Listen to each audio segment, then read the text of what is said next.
Well, I feel I came from fairly humble beginnings, growing up in South Carolina.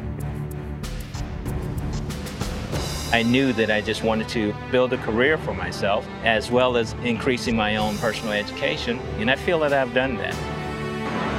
President to come aboard. How are you today? Doing great. Being second in command of a ship of this class and size is just phenomenal. We have about 1,000 people on board, a little bit more than that, that are all dedicated Navy sailors and a few Marine Corps members. And they're all dedicated to operational excellence and making this ship the absolute best that it can be.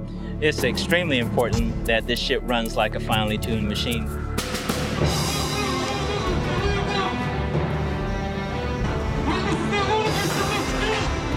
Drills are extremely important.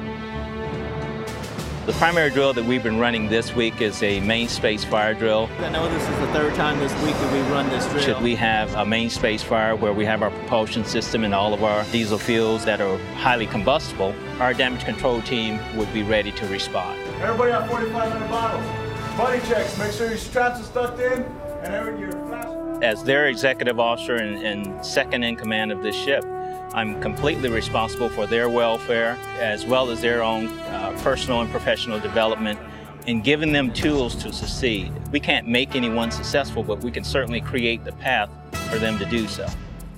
I was a little bit outside the norm. I took things apart. Just heads up. Tried to take my brother's car apart when he didn't ask me to, just to try to figure out and see what things was happening. I love working with my hands. My mother wanted me to be a lawyer and stick behind the books. She just wanted me to do something better with my life because I was heading in the wrong direction. I was rebellious. I just wanted to be functional, be out there and not trapped and experience things.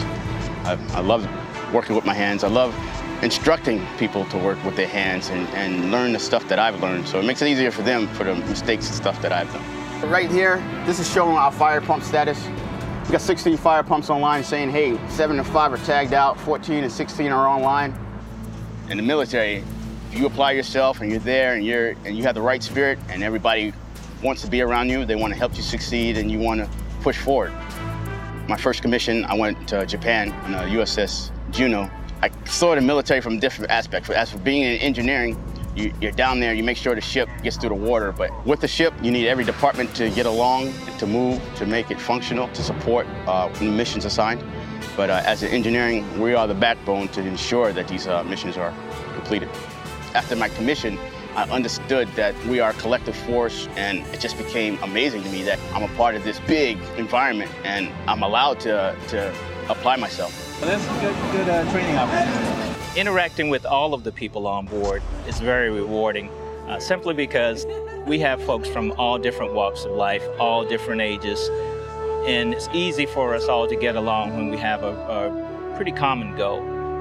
There are people who are tasked to do different things, and everyone has a role on board, but we all come together for a common vision. Well, we're a casualty receiving treatment ship, so our capabilities on board are actually just secondary to the hospital ships, which are the Comfort and the Mercy. So we have 6 ORs. We've got a fleet surgical team that comes on board when we deploy, and they can do surgeries if need be.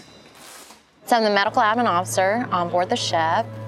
I'm responsible for 23 hospital corpsmen, and I also am responsible to the senior medical officer, who is the doc on the ship. What it takes to be a good leader is just taking care of your people. I think that's the biggest thing, is just taking care of your people, and they'll take care of you. And I think just being a female leader, I have a lot of my junior corpsmen, I call them my kids too, that come up to me and tell me about issues that they're having and things like that. I think because I'm a female and because I am a mom, they feel they can relate to me and they tell me some of the personal things that are happening in their lives. I don't know if they'd necessarily be comfortable telling a male. Sometimes you just gotta let them take care of their situations and their personal issues, because they can't really function at work if you don't. There are some challenges that women face because of the dual hats that we wear as we're working, and some of us are moms, and that in and of itself is really a challenge. But the only thing that's limiting is if you really limit yourself. And I don't really limit myself. I say, hey, you know, I can do that too. Or why can't I do that? Don't give me captain at 18. Busy, I'm busy. For the most part, there's really no glass ceilings in the military. The only limits are the ones you place on yourself.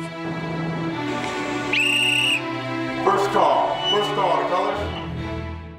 The feeling of getting away from the pier and then taking in all lines and getting the ship on the way is very liberating. And as you head west into the sunset and just see the wonders that have been made out there, is really something that's invigorating to me. Most sailors just truly like going to sea. Just the peacefulness of being out there, just the freedom of being at sea is quite liberating. I don't have any idea how much farther the path will go, but I'm willing to walk it as long as it's there. I'm Lieutenant Javon Jackson, Surface Warfare Officer, USS Makin Island. I'm Lieutenant Jennifer McNabb, and I'm the Medical Division Officer on board USS Makin Island. My name is Captain Cedric Pringle, Executive Officer, USS Makin Island.